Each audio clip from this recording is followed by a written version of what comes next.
वाटलंच मला आज काय मला असं काही वेगळे वेगळे दृश्य बघायला मिळणार नाहीये.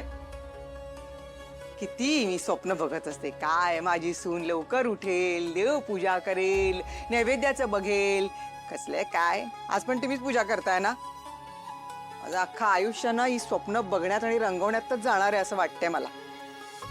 काय मोठी अपेक्षा केली हो मी सुनेकडनं. आज सणवार आहे, नागपंचमी आहे, आज निदान सणावाराला तरी लवकर उठायला पाहिजे, देवाची पूजा करायला पाहिजे की नको. हे सगळं नाही करणार ती. डोक्यावर चढवून ठेवलं तुम्ही तिला. मग आता एक काम करा, तिच्या समोर असं बसा आणि तिला म्हणाव, बाई कधीतरी थोडंसं काम करत जा, आम्ही तुझे नोकर चाकर नाही आहोत, है ना. ओम शांती शांती शांती. झालं.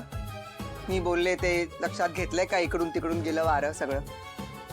ऐका ना जरा प्लीज, जा ना, जाऊन ते भावतीला उठवा ना. म्हणा उठ बाई उठ, आज नागपंचमी आहे, उठ जरा, पूजा करायची आहे, उठ म्हणाव. मी बोलले ना तर मग मी वाईट ठरते, मग सगळ्या माझ्या चुगल्या करते ती माहेरी, आणि मग माहेरची अख्खी फौज येते माझ्या अंगावर. मला किती भीती वाटते त्यावेळेला, कळत नाही तुम्हाला. सांगा जरा तिला समजावून. म्हणा घे जरा संसाराची जबाबदारी, घराची जबाबदारी, कुटुंबाची जबाबदारी.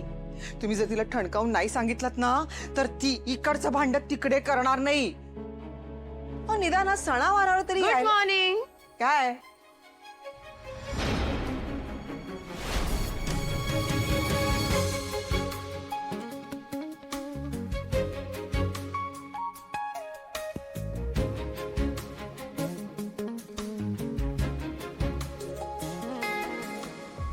काय झालं आई?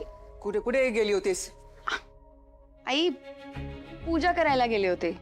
का तुम्हाला यायचं होतं का? काय झालं?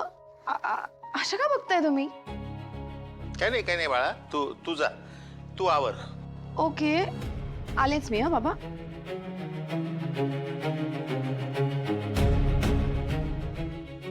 सांगायचं ना मला ती उठली आधीच म्हणून.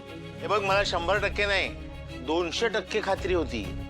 मी तुला सांगितलं असतं ना तर तू काहीतरी खुसपट काढलं असतं आणि तक्रार सुद्धा केली असतीस त्याची. तू जो काही त्रागा करतेस, कांगावा करतेस ना की या घराची चिंता फक्त मलाच आहे, तसं काही नाही बरं का. आम्हाला सुद्धा काळजी आहे, आम्हाला सुद्धा सणवाराचं महत्व कळतं.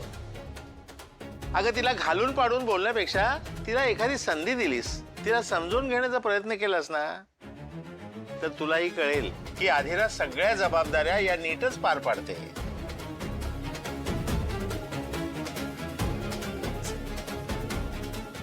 ही सुधारली का एवढ्या लवकर.